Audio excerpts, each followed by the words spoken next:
আসসালামু আলাইকুম। Hi viewers, কেমন আছেন সবাই? প্রতিদিন ইফতারের সময় পেঁয়াজু রেডি করতে অনেক কষ্ট হয়। এজন্য এক সপ্তাহের পেঁয়াজু একবারে বানিয়ে সংরক্ষণ করুন আর দেখুন কত অল্প সময়ে কাজটি করা যায়। এজন্য আমার লাগছে 2 কাপ বুটের ডাল এবং 1 কাপ মসুরের ডাল। এই ডালগুলো আমি সুন্দর করে কচলিয়ে ধুয়ে নেব, যাতে এর মধ্যে থাকা বালি ঝিল এগুলো থাকলে, তুষ টাইপের কিছু থাকলে সেগুলো বের হয়ে যায়। অনেকে আছি যে আমরা সুপার শপ থেকে কিনি প্যাকেট, তারপরেও ধুয়ে নিতে হয়। আমি পাইকারি বাজার থেকে নিয়ে আসি, যার কারণে এখানে ময়লা একটু বেশি থাকতে পারে। এজন্য আমি এটাকে খুব সাবধানতার সাথে ধুয়ে পরিষ্কার করে নিই। যতক্ষণ পর্যন্ত না স্বচ্ছ পানি আসবে ততক্ষণ পর্যন্ত খুব কচলে ভালো করে ধুয়ে নিতে হবে। প্রতিদিন যদি আপনার ইফতারের সময় আপনি বাঁচাতে পারেন, তবে আপনি সেই কাজটা আপনার ইবাদতের সাথে রাখতে পারবেন। এভাবে করে ডালগুলো ধুয়ে এর ডাবল পানি দিয়ে 1 ঘন্টার মতো ভিজিয়ে রাখতে হবে। যদি আপনি পেঁয়াজুটা ক্রিপসি চান তবে 1 ঘন্টার মতো ভিজাতে হবে, বেশি ভিজালে চলবে না, তাহলে ডালটা খুব নরম হয়ে যাবে। 1 ঘন্টা পরে সব ফুলে ডাবল হয়ে গেছে, হাত দিয়ে প্রেস করলে ভেঙে যাচ্ছে। আবার আমি সুন্দর করে আলতো হাতে কচলিয়ে ধুয়ে নেব। ধুয়ে এই যে ঘোলা পানি বেরিয়েছে এটা ফেলে দিয়ে পানিটা ঝরিয়ে নেব। পানি ঝরিয়ে করতে হবে এটার গায়ে কোনো এক্সট্রা পানি থাকতে পারবে না, তাতে করে একটি ঝাঁঝরির মধ্যে এটা ঝরিয়ে দিতে হবে। এটা আধা ঘন্টার মতন ঝরিয়ে রাখলেই হবে। তারপরে বিট করে নিয়ে আসতে হবে ব্লেন্ডারে, অথবা পাটায় বেটে নিতে পারেন, তবে এটা করতে হবে আধ বাটা। এখানে হাফ কেজি মতন পেঁয়াজ কুচি করে নিয়েছি, এটা খুব মিহি কুচি না। তার মধ্যে দিয়েছি 1 কাপ কাঁচা ঝালের কুচি। এখানে আমি শুকনো ঝালের গুঁড়া ব্যবহার করব না, আমি দিয়ে দিচ্ছি আদার গুঁড়া এবং রসুনের গুঁড়া। আপনারা চাইলে এখানে পেস্ট ব্যবহার করতে পারেন, আর ধনে জিরার গুঁড়াও পেস্ট ব্যবহার করতে পারেন। আমি এখানে গুঁড়াটাই দিচ্ছি, তবে এগুলো রোস্টেড না। এর মধ্যে দিয়ে দেবো 1/4 কাপ আদা কুচি। এটা দেওয়ার চেষ্টা করবেন, এটা দিলে দেখবেন যে খাবারটা কত মজা লাগে আর টেস্টটা একদম অন্যরকম লাগবে। এটা দিয়ে ভালো করে কষলে নিতে হবে। লবণ তো দিয়েই নিয়েছি, এবার দিয়ে দেবো আধ বাটা এই ডালগুলো আধ বাটা হলে ক্রিপসি হবে আর অনেক মজা লাগবে খেতে। আর যেহেতু পেঁয়াজু, সেহেতু পেঁয়াজটা অনেক বেশি দিতে হবে।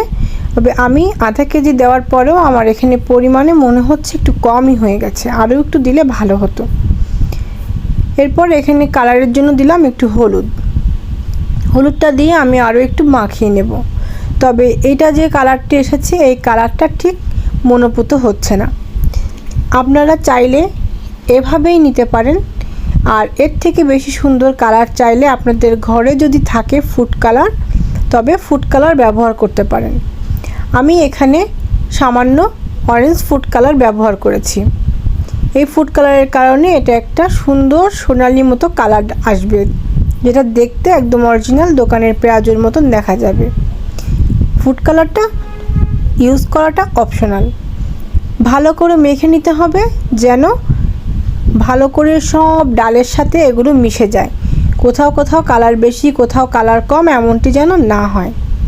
এভাবে মাখিয়ে এরপরে এখানে আমি আরও একটু লবণ দিয়ে দিলাম, কারণ ফার্স্ট স্টেপে আমি যে লবণ দিয়েছি সে লবণটা আমার কাছে পর্যাপ্ত মনে হয়েছিল না।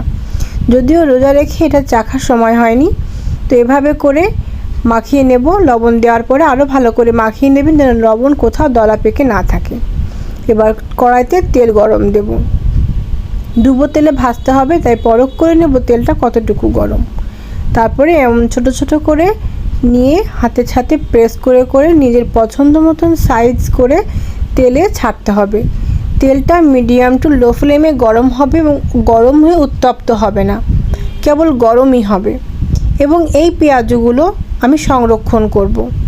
আমি অর্ধেক পেঁয়াজু বাটা অবস্থায় বক্সে রেখে দিয়েছি, আর অর্ধেক পেঁয়াজু আমি ভেজে নিয়েছি, হাফ ভাজা করেছি। মানে এই ভাজাটা ক্রিপসি ভাজা না, এই ভাজাটা হবে একটু নরম টাইপের।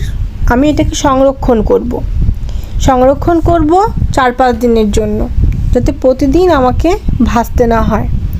এবং এগুলো শেষ হয়ে গেলে বক্সের যেগুলো আছে ওগুলো আমি আবার বের করে ভেজে রাখবো। তো এই যখন তেলে দেওয়ার পরে ভেসে উঠবে তখন দুদিকে যখন উল্টে পাল্টে দেওয়ার পরে এটা আমি একটা ছাঁকনির সাহায্যে তুলে নেব। এতে কিন্তু বেশি তেল খাবে না, কিন্তু আপনাকে ডুবো তেলে ভাজতে হবে। ডুবো তেলে ভাজলে জিনিসটা টেস্টি হবে এবং ফুলে উঠবে।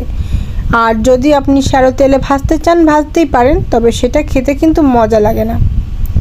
এভাবে করে আমি আমার বেটে রাখা বা মাখিয়ে রাখা যে ডালগুলো, পেঁয়াজুর ডালগুলো, এগুলো থেকে অর্ধেকটা পরিমাণ আমি এভাবে ভেজে নিয়েছি কয়েকটা স্টেপে, এবং বাকি অর্ধেক আমি একটা 1 লিটারের আইসক্রিমের বক্স অথবা প্লাস্টিকের যে কোনো কন্টেইনারে আপনারা রেখে দিতে পারেন। আমি আইসক্রিমের বক্সে রেখেছি। আর এই যেগুলো আমি ভাজছি এখন, এগুলো কিন্তু আমি সংরক্ষণ করব, আমার একদিনই সব লাগবে না। তো আমার মতন যাদের পরিবারের লোক সংখ্যা কম বা আগে থেকে বানিয়ে রেখে পরে ইফতারিতে সার্ভ করতে চান সময় বাঁচানোর জন্য, কাজ এগিয়ে রাখার জন্য, তারা কিন্তু এভাবে করতে পারেন। কাঁচা অবস্থায় সংরক্ষণ করাটা একটু রিস্ক হয়ে যায়, এতে করে ফ্রিজ থেকে বের করে ভাজতে গেলে অনেক সময় সেটা জমাট বাঁধে না, ছেড়ে যায়, এটার সম্ভাবনা বেশি থাকে। তবে এখানে হালকা করে একটু ভেজে রাখলে সেটা কিন্তু খুব স্বাস্থ্যসম্মত হয়। আর দয়া করে এটা আপনারা ফ্রিজের নর্মাল পোর্শনে রাখবেন না, তাহলে কিন্তু অ্যাসিডিটি হওয়ার সম্ভাবনা থেকে যায়। এই জন্য বলছি যে এগুলো ভাজা হয়ে গেলে সম্পূর্ণ ঠান্ডা করে তারপরে একটা এয়ারটাইট কন্টেনারে অথবা এয়ারটাইট পলিব্যাগে এটা আপনারা ফ্রিজে রেখে দেবেন। ডিপ ফ্রিজে রাখলে তাতে করে হবে কি যে কোনো সময় ওখান থেকে ছাড়িয়ে নেওয়া যাবে এবং ভেজে নেওয়া যাবে পরিমাণ মতন। তো এই আমার বাকি অর্ধেকটা ডালের পেঁয়াজু আর অর্ধেকটা পেঁয়াজু আমি উঠিয়ে রেখেছি। তো এই পেঁয়াজুগুলোকে আমি ঠান্ডা করে উঠিয়ে রাখবো, এবং আমি আপনাদেরকে পরদিন আবার ভিডিওটি করে দেখিয়েছি যে এখান থেকে আমি আমার প্রয়োজন মতন নিয়ে নেব। এই পেঁয়াজগুলো কিন্তু খুব ক্রিপসি না, জাস্ট একটু ভাজা।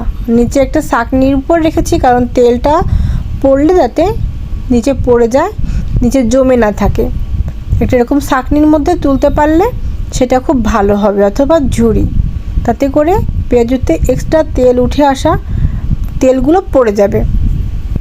এই পেঁয়াজগুলো আমি উঠিয়ে রেখেছিলাম, পরদিন আমি আবার বের করেছি এই যে ভাজার জন্য। দেখতে পাচ্ছেন বরফ গায়ে লেগে আছে, কয়েকটা নিয়ে নিয়েছি। এটা বের করার 5 থেকে 10 মিনিট পরে আমি তেল গরম করতে দিয়েছি। তেলটা অনেক গরম হওয়া যাবে না, মিডিয়াম আঁচে রাখতে হবে। আর যে ছাড়িয়ে নিচ্ছি, একটু প্রেস করলে খুলে যাচ্ছে। এইগুলো জমাট বেঁধে থাকে একটা একটার সাথে, খুব বেশি না, শক্তভাবে না, হালকাভাবে। হালকা গরম হয়ে গেলে আমি এর মধ্যে পেঁয়াজগুলো দিয়ে দেব। দিয়ে এটা কিন্তু হাই ফ্লেমে ভাজা যাবে না, যেহেতু যে ডিপের মধ্যে ছিল ভেতরে একটু পানি ভাব থাকতে পারে, সেজন্য এটাকে মিডিয়াম টু লো ভলিউমে ভাজতে হবে এবং বারবার নাড়াচাড়া করতে করতে ততক্ষণ পর্যন্ত ভাজতে হবে যতক্ষণ না পর্যন্ত এর গায়ের রঙটা গোল্ডেন ব্রাউন হচ্ছে এবং এটা ক্রিপসি হচ্ছে। আর যতক্ষণ পর্যন্ত আপনি কোনো কিছু ডিপ ফ্রাই করবেন তার একটাই লক্ষণ যে এর গায়ের যখন বিন্দুমাত্র পানি থাকবে তেলে কিন্তু ততক্ষণ পর্যন্ত এরকম বুদবুদ উঠবে।